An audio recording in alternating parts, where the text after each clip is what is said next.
I'm so honored to be here with Sidney Powell and Joseph Flynn.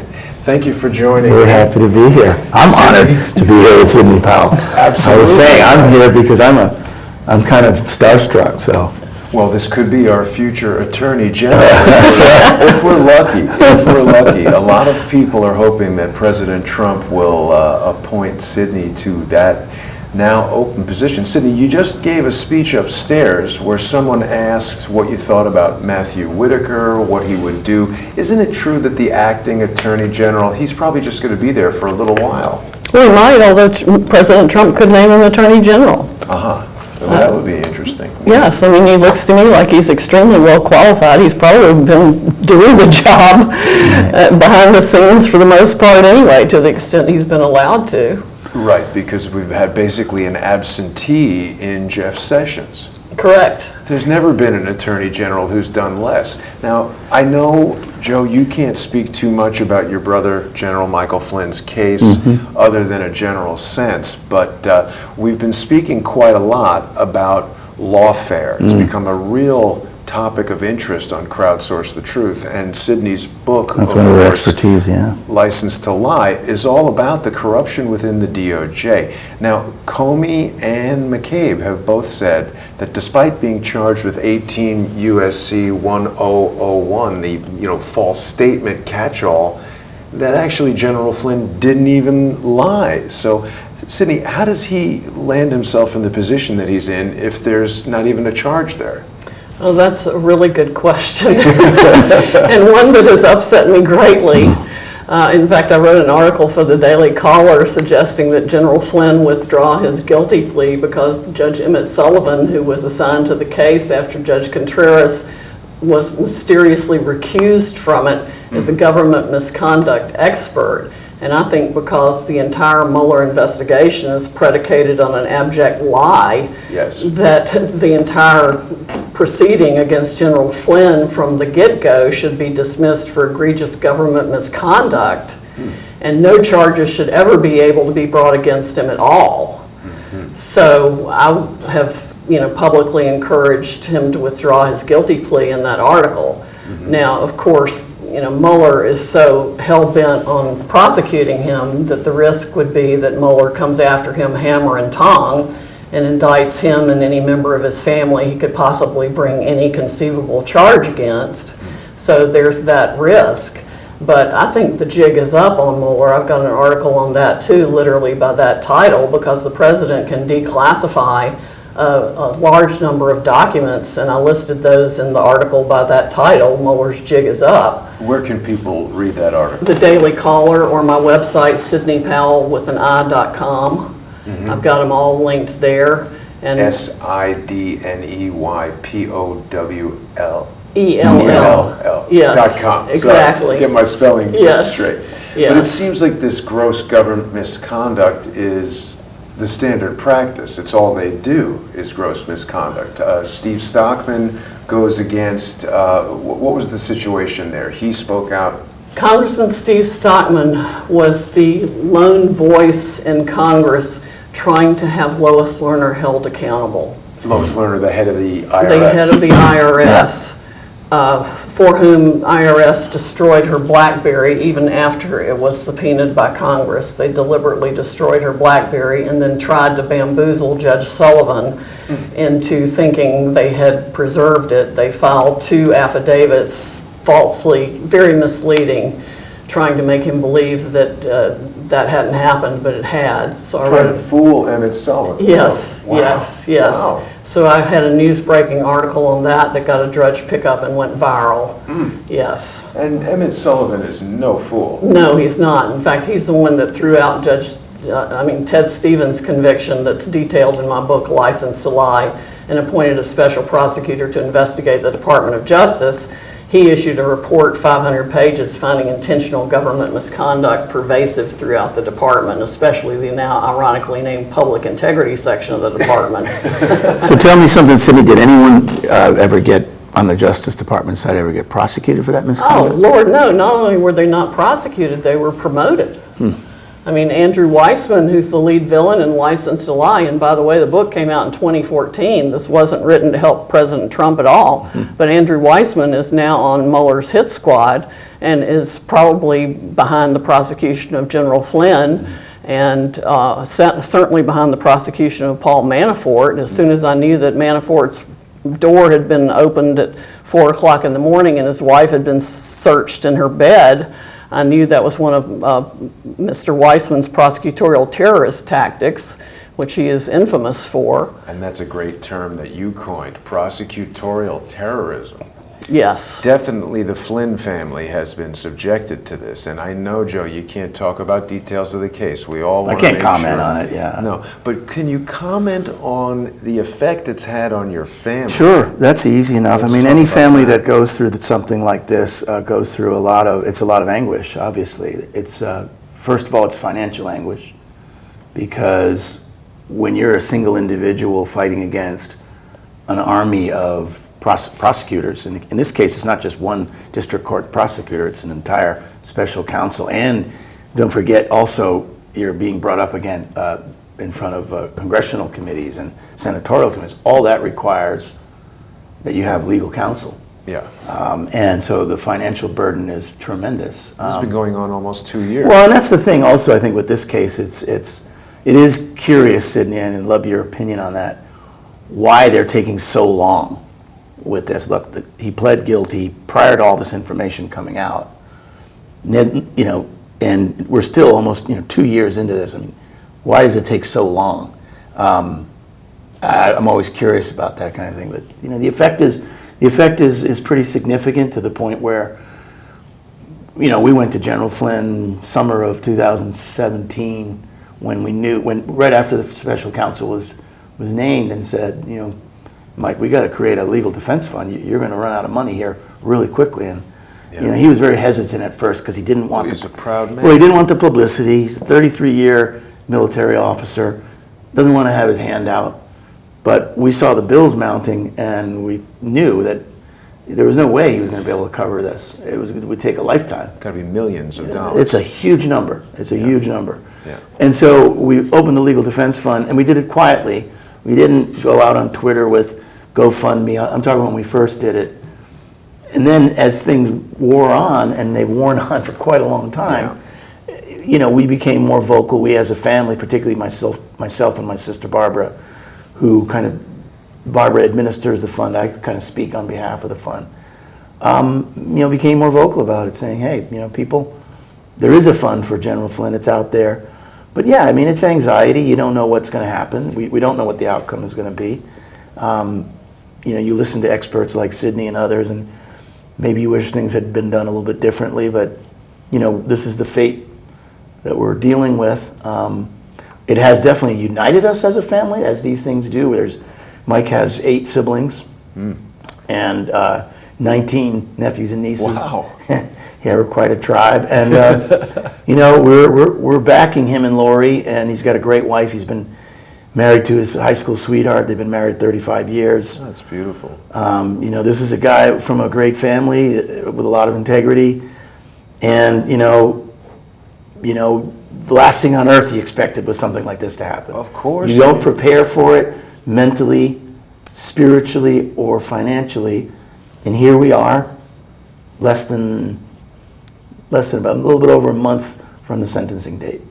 And I mean, this is someone who's dedicated his life to serving the United States government and the people of the United States. Right. On a personal level, it's such a betrayal for him. Difficult. And I don't mean to step on Sidney's toes, Yeah. but in response to your question, I've heard from former FBI agent Michael Dick that the process is the punishment. It is. That's why That's a great way of putting it. The process is the punishment, and don't forget, prior to this all happening, he was a very public persona, in the sense that the media was going to him and either arguing with him if there were kind of left-wing media, or using him as a pundit of sorts. Right. And it's not like he sits there and wants to be quiet. I mean, there's a lot of things he wants to talk about. He has a lot of opinions about things, and he was a big supporter of the president, and still is. I think that one of the concerns I guess we all have is to make sure that the movement that the president has created and the work the president has done isn't just a flash in the pan. Right. That this movement becomes bigger than just one man, and I think that's one of the concerns that I talk about with my brother quite a bit. Do you feel that he sealed his legal fate when he said that Barack Obama and Hillary Clinton deliberately created ISIS? Well, there's no question that he sealed his fate of being a target. Yeah. Okay, obviously the very first target that was taken out was Michael Flynn. There's no. But that was the truth when he said that. Sure. And it's funny, the mainstream media made a big deal about when Trump first met Obama right after the election. The first person he said, you need to watch or you need to get rid of or wherever it was that he said Right. was Michael Flynn. There's no coincidence there. There's no coincidence there. That's somebody that they knew how especially the intelligence community worked and how it was working under the Obama administration. And in my personal opinion, he was absolutely targeted from the time he joined the campaign, maybe even prior to joining the campaign. Because actually, before joining the Trump campaign, he also advised a number of other campaigns. Cruz campaign, FEMA, they were all coming to him. Yeah. And it's funny, you also, sorry, I'm on my little soapbox here. Go ahead. I just sit there listening to a lot of the reporting, especially from the mainstream media, as things led up to his dismissal and that kind of thing. And the amount of nonsense that was coming out about, he was fishing around Washington to join Trump's campaign. They came to him. He didn't go to them because the guy was an expert. The guy revolutionized intelligence gathering during wartime. That they can never take away from him. But it was interesting how it was, he was looking for a job. He wasn't looking for a job, trust me. He had plenty of opportunities to do a lot of things and make a lot of money. And he chose to join the Trump campaign in particular because he was impressed and he felt that if we were going to defeat Hillary Clinton, which more than anything was General Flynn's number one goal, this is the guy that's going to defeat Hillary Clinton. This is the organization that's going to defeat Hillary Clinton. And he said he felt that from the very first meeting that he had with the president and it was really his family at that time. And he said, if we're going to defeat Hillary Clinton, which again was General Flynn's number one goal, this is the team that's going to do it. And I think that's where he and the president bonded over that issue. Yeah, and I'm sure he wanted to do that because he knows about all the things that we're hearing from people like you, Sidney, and from the Moriartys. This is one of the great things about being here at Operation Classified is that so many people can come together and share our information. I hope that we're all learning from each other. How can someone hope to defeat the Department of Justice in this type of prosecutorial attack, Sidney? Well, it's extremely difficult. But I'm very hopeful that the president is going to declassify the list of documents that I've detailed in my article in the Daily Caller on that subject about the Mueller jig being up. Yeah. And if he does that, I think that will help General Flynn enormously. And I hope that happens before the sentencing date for General Flynn. I think the reason they've dragged it out as long as they have is to keep him quiet. Yeah. But I can't argue that. I would actually encourage him to delay it on his own motion until the Inspector General's FISA report comes out or until the information is declassified. You mean for General Flynn's counsel to submit a motion to delay the sentencing? Mm-hmm. So I was at the courthouse there, oddly at 333 Constitution Avenue. You'd be shocked to know how many federal courthouses around the country have the address 333. It's an uncanny Is that just a coincidence? I don't know. Glad it's not 666. Who knows? So that's a subject for another episode, but it's interesting. But Emmett Sullivan, of course, is the judge now. That is curious how that went down, where shortly after the plea deal, you had a recusal. I'm not sure if Contreras was recused or recused himself. That still is unclear to me. Recusing seems to be the order of the day. Well, he signed one of the FISA warrants. That was one of the issues. He didn't. I thought he did. Well, maybe I'm wrong. Nope, he didn't, because I was looking for that. But then miraculously, Emmett Sullivan comes in, who has a history clear history of being very suspicious, at the very least, of government misconduct, I guess is Yeah. the word. So we'll see what happens, you know? Emmett Sullivan, I think, is widely regarded as one of the most fair and thoughtful federal judges around. And then he entered that great Brady order that required production of Brady information even after the guilty plea. Is that routine or not routine? No, that is not routine. It should be routine. Well, let's remind the audience who might not know what that is, the Brady. Yeah, that's an order that requires the government to produce any evidence favorable to the defense, whether it's with respect to guilt or sentencing or impeachment of any government witness or anything that might help the defense in any way. And it seems remarkably common that prosecutors will withhold that They exculpatory evidence. withhold it all the time. It's probably because there's really no repercussions. Well, that's what I was going to say. Yeah.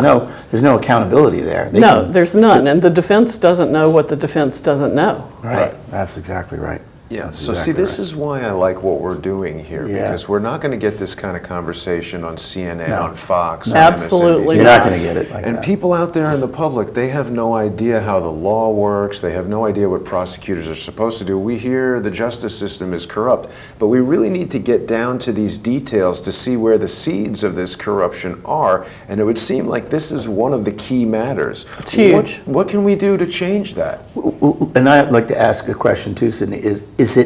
Are the seeds of that corruption all politically motivated seeds because it's ideological, because someone in the Justice Department is a liberal and they don't like the conservatives and vice versa? Where does this all come from? It's a combination of narcissistic prosecutors, the arrogance of the prosecutors in Maine justice has gone off the charts in the last 20 years as they have learned they can put their names on the front page of the papers with these high-profile convictions and then punch their tickets to seven-figure I was salaries going in to say, then that international leads to law big jobs firms. with big firms Yeah, in New York. and then they can rotate in and out of the Department of Justice and the White House and all kinds of big jobs. Yeah. They're always looking for the next step up instead of just doing the right thing in the job they're in. I absolutely despise that when people do that. So I think I know some people who have done that, maybe like Eric Holder and And Catherine Rumler and Leslie Caldwell and Andrew Weissman and Lisa Monaco and James Comey. yeah.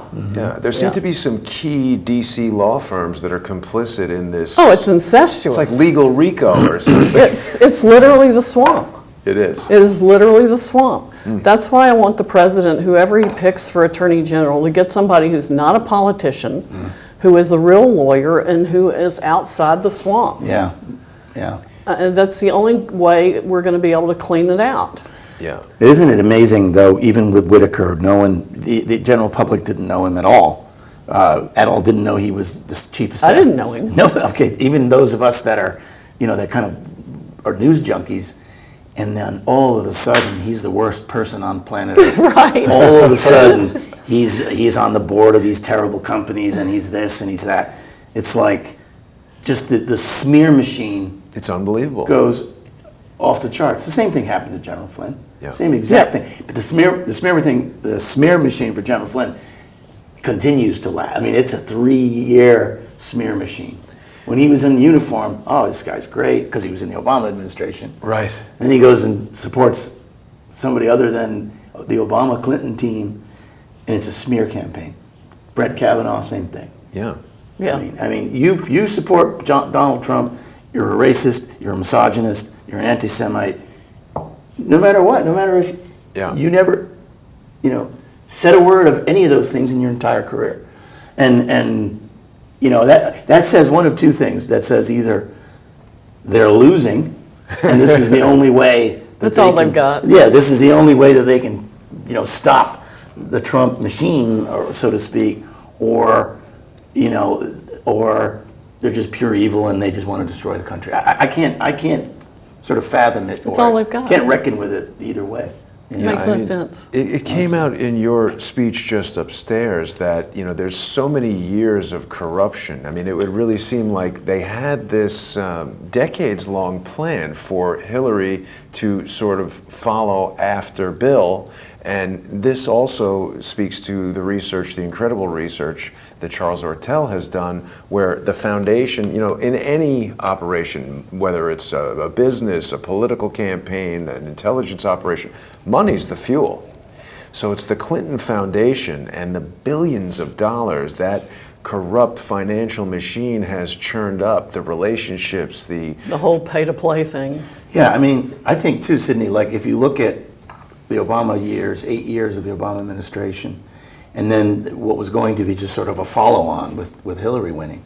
Right. There were what we're seeing is that there were two departments or two communities inside of the federal government that they really wanted to burrow their people in, and that was the intelligence community. And DOJ. And the DOJ. Mm-hmm. And so here we are, sort of seeing the effects of that with what's going on with General Flynn, with others, Brett Kavanaugh, you name it. That's where the real power lied, and that's where where they wanted to kind of entrench themselves for the long term. And there's still a lot of those people are still in there. Yep. Neither of them have really been cleaned up. No, definitely not. To a large extent. What do we think about John Brennan's just incredibly overactive Twitter campaign? I think he's scared. Yes. So funny. I went to Ireland last year for my daughter was going to school over there, and I'm checking into my hotel. And who's checking in next to me but John Brennan? No my way. Lord. I swear to God. And we were at this beautiful hotel. I had a bunch of Marriott points and stayed at it. Shelburne Hotel in Dublin. And I'm sitting, and he's looking at me, and I'm looking at him. He's looking at me. I'm like, this guy doesn't know me. I'm thinking, why is this gentleman? He was looking at me. And then kind of see him later at the bar. He's looking at me. I'm looking at him. It was the weirdest experience I had. And he walked in and out of the hotel the whole time I was there with my family. He didn't know it was you. Yeah, you. but no, I don't think he knew. Come on. He knew you. But the way he was looking at me, I was kind of like, he's looking at me in a way that, was random. We wouldn't look at a random stranger. It could be my own head thinking that, but it was just a strange coincidence. Anyway. So he was drinking alcohol. You saw him drinking alcohol. Sure. It's interesting because, there's this debate. At least it looked like it was alcohol. Yeah. There's this debate as to whether John Brennan has converted to Wahhabi Islam and drinking alcohol. I don't know about those things. Maybe. Drinking alcohol. He certainly speaks Arabic very fluently. If you've ever heard him speak, you can go on YouTube and see his speech on Islam, the religion of peace. Well, it's fully in Arabic. It's pretty. Speaking Arabic would be consistent with being the station chief in Saudi Arabia. Yes, yeah. And he lived in Beirut for a long time too. Right, but drinking alcohol would be inconsistent with converting to Wahhabi. Yeah, I mean, when was that that you saw him? Thanksgiving last year, Thanksgiving, right before Mike's plea deal. Interesting. Jason, you started by asking me about Steve Stockman, and I derailed myself. Sorry. I want to get back to that if I may. Please. He is now serving a 10-year sentence in prison on what I highly suspect is a political prosecution as payback for his efforts to hold Lois Lerner accountable for her entire disaster with IRS. Yeah. Yes. When was he prosecuted on that? He was prosecuted within the last year and a half for alleged election law violations, which are very sketchy. I mean, election law is a trap for the unwary, and I think it ought to be civil penalties and not criminal unless you're stealing from your campaign war chest. Right. Yes. And supposedly violations of his nonprofit, although the people that donated to his nonprofit had no problem with what he was doing with his nonprofit. And I tried to appear, full disclosure, I appeared pro bono to try to help him get bond pending his sentencing, because usually white collar defendants are allowed to remain on bail pending their sentencing. He was remanded to custody as soon as the jury came back with the verdict of guilty. I mean, that's essentially proof of it being malicious prosecution, because the guy's not a danger to anybody. Exactly. Put him on he bail, is no danger to anybody. 10-year sentence. 10-year sentence. They claimed he was a flight risk. He has serious health problems. He lost over 30 pounds in the first few weeks of being in prison. This is a political prisoner. Yes. I mean, that's what this is what this all comes down to. This is political lawfare. It's not Yes. Anything more or less than that. You support a candidate, you support an ideology that They don't the like. powers that be don't like, and you risk everything. Yeah. You risk everything. It's really sad, but I agree with you. I mean, it's sad to think that this is what our country has become. Particularly, your family Yeah. is, Look, we never talked about, we always talked about service, we always talked about international affairs. We were very, we were one of these kind of families that everybody in our family is very in tune to what's going on in the world. We've always been that way because our parents were that way. a lot of military people. Yeah, we have a lot of military people. My father was a military person. We grew up on a military base in Rhode Island. So, but we never talked about this kind of stuff, like political prisoners in the United States. What is he talking about? Crazy. That doesn't happen in the Soviet Union. Right. And it's the double standard that's so egregious. And it's now It's so the apparent. double standard. Because Stockman, the amount that they're talking about is like $1 million, 1.2. What about the billions of dollars that the Clinton Foundation has engaged in fraud with, and the political manipulations of the DNC and all this stuff? Exactly. I mean, And if they're going to prosecute FARA violations on one person, they should prosecute them on everybody. so then they'd arrest. If they were going to be fair, they should have given, the Attorney General should have given 30 days notice to everybody and say, you've got 30 days to register your FARA, or you're going to be prosecuted from here on out, instead of ginning up this stuff and threatening people with it now. No one's ever been prosecuted on a FARA Exactly. violation. And the same with the Logan Act Same with the baloney. Logan Act nonsense. Right. So FARA is the Foreign Agent Registration Act. So, yeah. so take it this way: literally, they could say, if you sell Renault cars, if you sell cars by Renault, which is a French company, owned partially by the country of France, why wouldn't you be violated for a FARA? You're helping a foreign government. Right. It's so ridiculous. Yeah. It's so broad, and people that are in business, that are doing business internationally, are always doing. If you're doing business with most countries around the world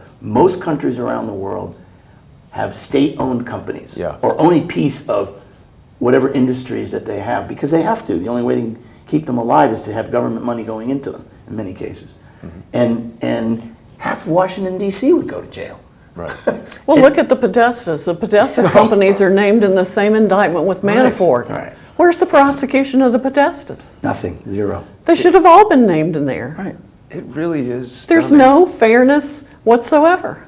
There's no equal application of the law. And the crazy part is how the news media, the mainstream media, enables this, fuels this, drives it. I mean, if you went out on the street in front of, say, Trump Tower in New York City on any given day after the election or whatever, with a free Flynn sign, you'd get shouted down by Antifa maniacs. Well, just regular people sometimes that watching the happens. news. Mike and I were walking down Fifth Avenue, well, I don't know, 2 months ago, and actually we had a lot of people come up shaking his hand. That's good. Which was cool. That's nice. A lot of people staring, but a lot of people shaking hands. But you're absolutely right. I mean, the villainized double standard. The double standard is ridiculous. Do you ever hear the mainstream media say the name Podesta? Ever? Do you ever hear them say it? Do you ever hear CNN talk about the Podestas and their FARA violations and their whatever things that they were up to? Of course not. Yeah. They're not going to say it because they're tied to all their friends. You know, I mean, they've just become propaganda arms. Yeah. These news media. Yeah. That's why I love what. And I didn't realize it until I wrote the book. I thought we had freedom of speech and freedom of press. Yeah, I And We you know. don't- wrote your own book. Yeah. Yeah. Oh, and you've been attacked, you said, by Media Matters. Well, that's only recently. That's David Flynn. I realized the Obama administration tried to kill it with silence. Amazon has shadow banned it and Yeah. put up error messages anytime back then when it would get a lot of publicity. What's the best way for people to get the let's book? hold it up. License2lie.com is the best way. Order it from my website, although I've just now gotten national distribution of the paperback. Oh, great. Yeah. Great. Yeah, the new edition is out in paperback. This is going to be in airport stores and all. Hopefully, yes. Oh, that's Hudson great. has ordered some, Amazon's ordered some, Barnes & Noble has ordered some, so hopefully people can get it everywhere now. But back to Amazon, you know, when it came out, it was this, I remember the first person who told me about Amazon.com years ago was someone who we would call a millennial. And they, hey, it's great, you can order Yeah. anything and it comes to your house, and it's this like rah-rah upstart company. Now it owns everything, including Whole Foods. Yeah. They know everything you buy. They have their cloud data services contract with the CIA, which I That understand. really scares me. Well, it's now been taken over by Oracle, so I don't know if that's any better. But Kevin Shipp has said that this cloud data is going to be used by the CIA to create some all-powerful artificial intelligence that can predict our behavior. I think that's happening to a certain extent. I mean, I think that's all, in IT right now, data analytics. Big data. Big data, that's what that's all about. That's all about creating profiles of people based on what they search. What they search, what they buy, what they eat. Absolutely. Absolutely right. I mean, you are what you eat. It is weird. The other day, my wife and I were talking about something. I can't remember what it was. Some product or whatever. And then all of a sudden it shows up on our phone, like an ad. Right. Like all of a sudden it shows They're up listening on the microphone. Yeah, it shows up in a feed somewhere. Are we talking about that? Mm-hmm. Might have been a skin product or something silly like that. Right. This is a great example of that. Well, it's getting to the point, or it's going towards the point where they'll be able to predict what you're going to think about. You won't even have to say. I saw that here. That was really interesting. What's his name? One of the speakers here was fantastic. There's been a ton of great speakers here. About how AI, telepathy is really going to be a big part of marketing going forward. Right. Predictive computer models. And we should let everybody know that we're here at Operation Classified. People can go to operationclassified.com. It's a great event being put on by John B. Wells, Caravan to Midnight. And I was going to say, we were talking about the mainstream media and the problems that we have getting really, the truth out there, or getting sides of the story that you don't hear from the mainstream media. And I want to commend people like yourself and people like John B. Wells, events like Operation Classified, and all you guys do in the independent media, because without you, we have nothing. Yeah. Without you guys, we don't really have a voice here.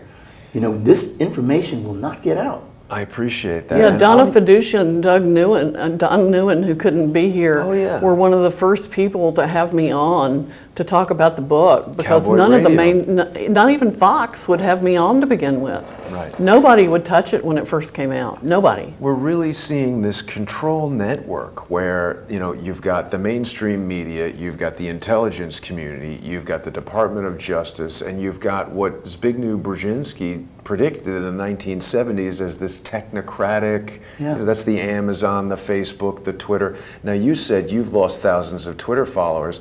I've been totally stopped on Twitter for the past 3 or 4 months. Yeah, used to. Look, they're on. They are obviously very left wing. Well, it's beyond. They're shadow banning all kinds of conservative people, and conservative people, unfortunately, have to be very careful about what they say, or they will get banned. Yeah. But I don't think that should be something that should stop us, or you people like yourself and others, from doing what you do, because I cannot tell you how important it is. And I actually think there's a speech that General Flynn did about this army of digital soldiers now that are out there that have helped this movement, help us at least expose, what we didn't know before. Right. Even if it wasn't, even if whatever ends up happening, what we've done is we've exposed information that we did not have before, because the news sources shut it down. Yeah. And they're still shutting it down. But again, I commend you guys on the hard work you do, and John B. and his wife. Thank you.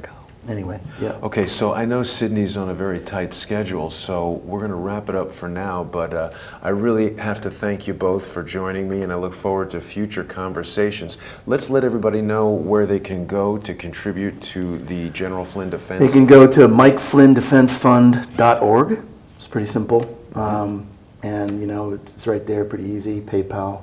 We don't take money from people outside the United States, but otherwise, if you're an American citizen, we'll take your money. And General Flynn really needs our support. He's a true patriot, we appreciate it. American hero. And Sydney, thank you so much. I hope people will purchase License to Lie so they can learn about the incredible This is a really important book. This is absolutely. This is a kind of book that every American citizen needs to read. No question about that. You'll be shocked when you read it. So thank you both for joining me. Thank you. Thanks everyone for watching. Thank you. Thank you.